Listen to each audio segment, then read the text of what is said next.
Welcome everyone to a new series of videos I will be making where I simply narrate these translated interviews from the Kingdom Hearts 3 Ultimania that will hopefully shine light on several different aspects of the game.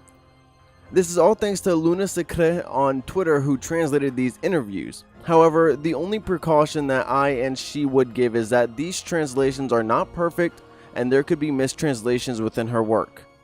But I want to bring this info to you all the same. Just be cautious on these translations. However, I do have confidence in this person's translations.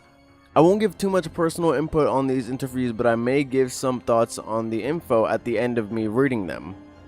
Now, on to the first interview with Tamotsu Goto. He is a programmer involved in Kingdom Hearts 3.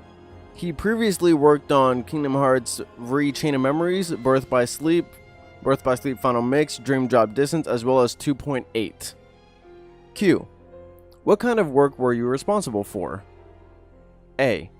In addition to coordinating the programmers, with my work being centered around establishing or setting up the conditions for development, as well as maintenance and automation, I acted as support for developers.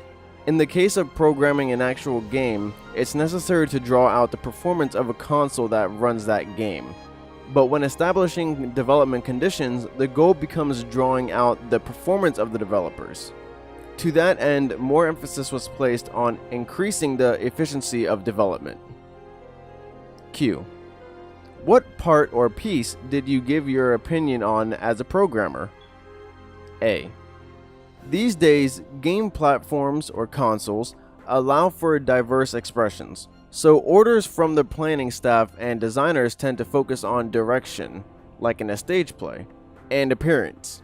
It increasingly happens that with just that alone, a game can't fully be created.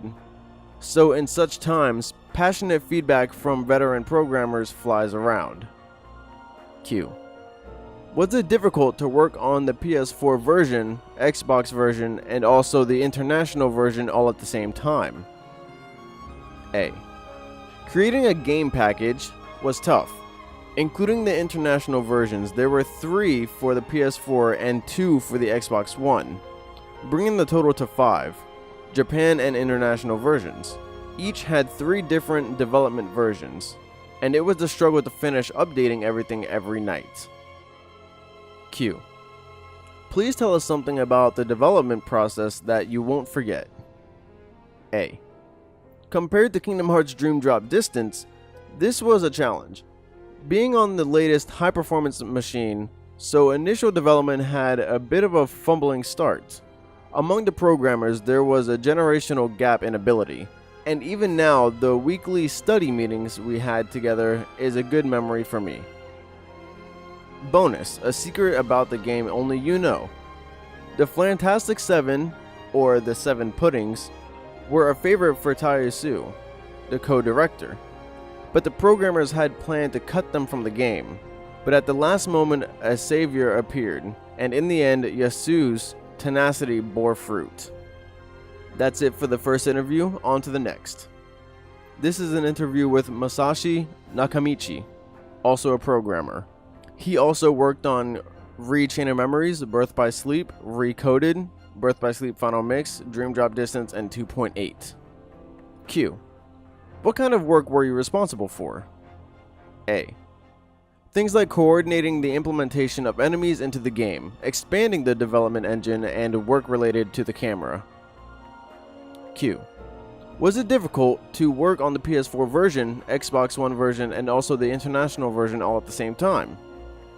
A. The PS4 and Xbox One each have their own slightly different capabilities as they are different machines, so dealing with the processing speed and memory consumption was difficult. We were only able to overcome this problem thanks to the programmers working together. Q. Please tell us the most difficult point or problem. A. There was a lot of unforeseen trouble when it came to making it possible to link with Sora's friends or use attraction flow anywhere, as giant characters had to appear in cramped spaces or rugged, rough terrain, including poor movements, missing walls, and the breakdown, collapse of characters or appearances. Every time we made a new attack or map, we would get reports like the camera sinks in at this point in the terrain when using this attack, and we dealt with everything one at a time. Q. What ideas did you get from the other programmer's side? A. The programmer responsible for effects gave me ideas for things like when the shape of the dark cubes in San Francisco would change, while at the same time doing his own implementation work. Thanks to that, the dark cubes ended up being presented very impressively, I think. Q. Tell us something interesting that happened during the production. A. The programmer in charge of enemies bought us some educational candy. Note, this is a bit hard to explain, but it's essentially a children's candy that you can take apart or play with in addition to eating it. It's supposed to stimulate learning and be fun as well as healthier than regular candy, and was keeping it for the celebration of the release day. But by the release day came, the candy had already been expired for a month. That being said, it seems that we were fine even after eating it. Bonus. A secret about the game only you know. The Rock Titan boss was initially shown in a video in the fall of 2013, but the mountain coaster that you fight it with wasn't really okay, so it had to be redone over and over again. Counting its first appearance, the Rock Titan you fight in the finished game is the 5th version. That wraps up that interview, and then I think we will do one more for this video. This is an interview with Kengo Naka, another programmer. This person worked on Kingdom Hearts 1, 1 Final Mix, Kingdom Hearts 2, 2 Final Mix, and Kingdom Hearts 2.8. Q. What kind of work were you responsible for? A. I can't really say I strongly focused on any one particular field, but I was in charge of things like post-processing, for example, calculating the swing of a chain or the placement of a skeleton, being the 3D model rigging process on polygon models, the system that controls the progression of cutscenes, managing enemy appearances, and processing or dealing with save data. Q. Of your work, what did you fuss over the most? A.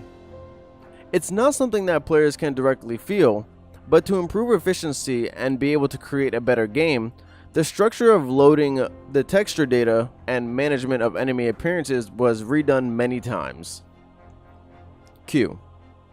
Was it difficult to work on the PS4 version, Xbox One version, and also the international version all at the same time? A. As far as the sections I was responsible for, there weren't many adjustments that needed to be made between the different models or machines, but separate checks needed to be made on the execution of movement that were very time consuming, which was tough. In the case of the international version, switching out the dubbing went fairly quickly, so I don't remember having any particular troubles in terms of program itself. Q. Please tell us something about the development process that you won't forget. A. After I joined the development team, out of all the programmers, I was the only one for whom the workplace was far away. All around my seat were people who had nothing to do with me, so I remember thinking, what should I do?